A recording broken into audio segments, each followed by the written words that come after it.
So, ayun, sa kasalukuyan, kamusta kayo Martians? Welcome back to the 3, 6, 5. So, big question, ano nga ba nangyari? Ano nang ganap? Ano na ang nangyayari sa 365? Meron naman tayong mga upload, which I think is good. It's just that, napapansin ko lang, ito yung naging magandang epekto sa akin ng 365 ever since sinimulan ko siya. Quite literally, hindi na natapos ang trabaho. Meaning, hindi na siya naubos dahil patuloy yung pag-send ko sa inyo ng blessing in abundance. And patuloy din naman yung pag-receive ko ng blessing in abundance.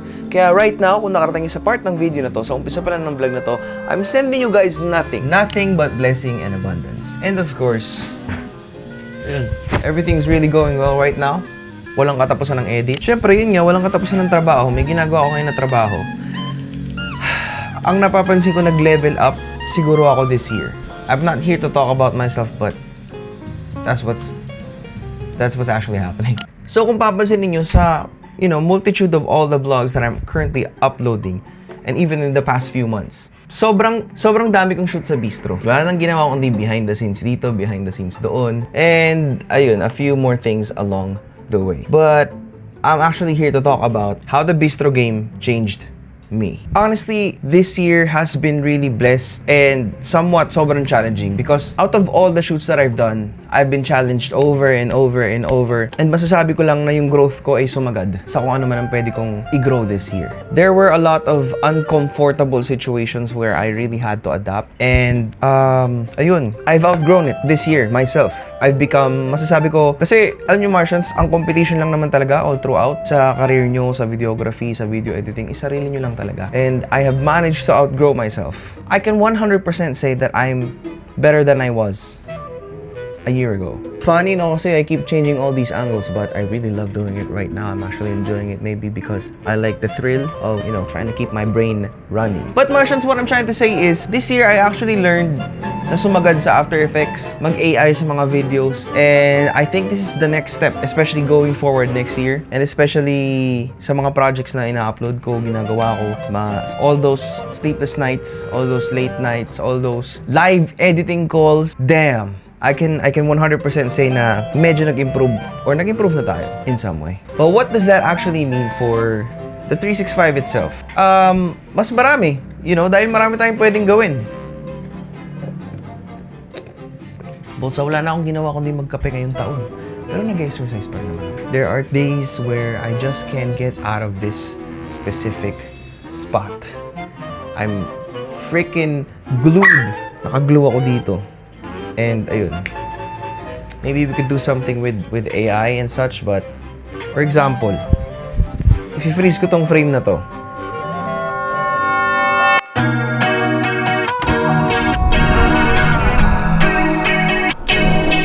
yeah, I'll say it in 100 ways. Please believe me when I say I'm sorry, I'm sorry.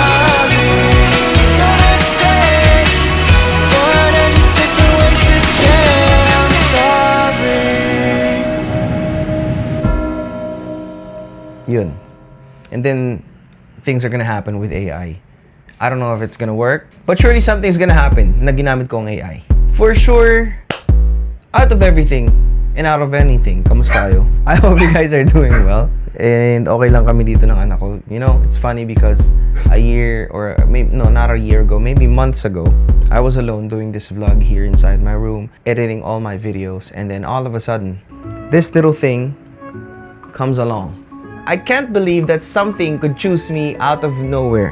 Na pinili niya akong mahalin without knowing me, or without getting to know me, or without knowing who is me. She really did change my life. Especially sa mga recent na pinagdaanan ko. Personal stuff, emotions and whatnot. But, yeah. So ito ako, balik muna ako sa editing at babalikan ko kayo. Sana, okay pa rin ang lahat sa inyo. Sana nanonood pa rin kayo ng 365 at sana may mangyari ngayong araw na to dahil I kind of want to make the vlog a little bit more interesting, a little bit more something na bago. Gusto ko ng bago, but kasi I think alam mo yun, napanindigan ko na na mag-daily vlog ako for the past 6 months na udlit lang ng mga conflict and whatnot. Pero, I can really do it every day. The thing is, how can I actually make the vlog more interesting, beautiful, context, educational, cinematic, but still me, but still funny, but still nandun pa rin ang lahat? I really am trying to think about it. And by the way, gamit ko yung Saramonic Ultra for today's video. Big shout out to Saramonic. Gamit ko rin yung Benro Cyanbird TCBC 15. It's so perfect. It's gonna be the daily vlogging tripod, I'm telling you guys. Sa kasalukuyan, kamusta kayo Martians? Welcome back sa 365. Formado. Pero magpipicture ka lang naman sa MOA. Tsaka nga pala Martians, sa mga hindi nakakalam, andito na siya ulit. Welcome back to 365. Yung mga nakandad today, mag-shoot tayo sa MOA. Napaka-random. Sobrang random ng araw na to kasi nga may project tayong inaasikaso. Dapat mag-edit ako today, pero mas gusto kong lumabas at umalis.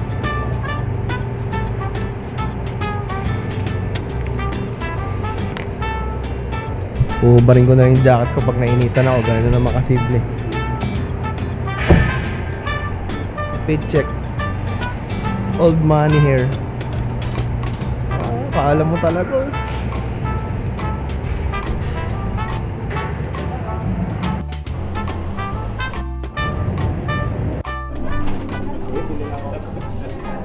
Ano yun? Poging sindikato. Ano pa? Yung mga ano natin. Pwede. Kaya lang hindi ko na siya masasara. Hindi mo naman kasi isasara yan eh. Pero ang pwede mo ata dyan, pwede mo pa yung suotan ng hoodie sa loob. Pero wala ka lang t-shirt sa loob ng hoodie. Kailangan ano.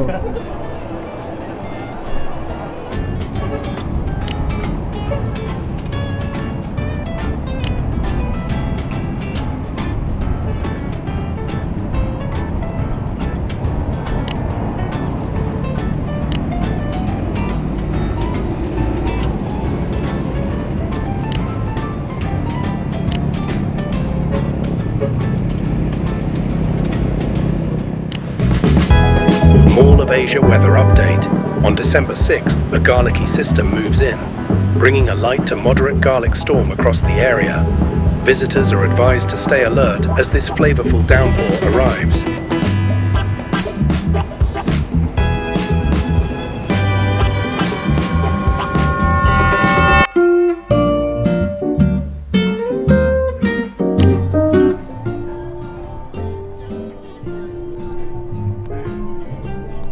Kanina pa kami nagdilipot dito sa MOA para makuha ko yung shot na kailangan ko. And hindi na ako naka-jacket. Kasi mahirap na. Namarami dito sa Pilipinas, sobrang init. Pero may mga nakuha na ako shots na kailangan ko. Wow, poop and pee zone, no? Ayos ah. Very sweet sana, pero... Okay, so back here, home. Actually, no, isang araw ko pa yung ginawa. Pero kahapon ginawa ko yung pinanood yung AI na teaser ng Crazy Garlic. Because, you know, we really have to grind this year all throughout. Kailangan natin i-push, no? Itong taon na to, hindi pwedeng last minute tatamarin ka, wag babatog-batugan ka. Yung 200 special, wala pa rin, floating pa rin. But, you know, there are a few stuff in the works. Meron pa tayong Benro video. Big shoutout to Benro for sponsoring this tripod. Sobrang solid ng tripod na to and I've been using it, you know, the past couple of days. Ayoko pa kasi siya gawan agad ng video. Dahil, gusto ko maganda yung magawa ko sa kanya. Gusto ko ma-defend ko siya as a tripod. And I can honestly say, sobrang gaan ng tripod na to. Big shoutout talaga sa Benro. Sobrang solid ng tripod niya. Super duper solid for vlogging, for travels. And I can't wait to actually bring it out kapag nag-travel ako. Hopefully, may travel ako this year. Makapag-travel pa ako. Despite the fact na sobrang lunod ko ng trabaho. Anyways, dito ko na mga tapusin tong vlog. Sa pagkatapos na rin for this vlog, make sure to like and subscribe para may good vibes. I'm sending you guys nothing but blessing and abundance. And of course, lagi nyo itong tandaan. Since patapos na rin ang taon, feeling ko kasi patapos na yun, though November pa lang, alam mo yun, parang feeling ko, you know, last minute, i-grind nyo, sipagan nyo, huwag kayong tama rin dahil, honestly, you've done better than you were the last year. So, yeah. I'll see you guys tomorrow. Peace out.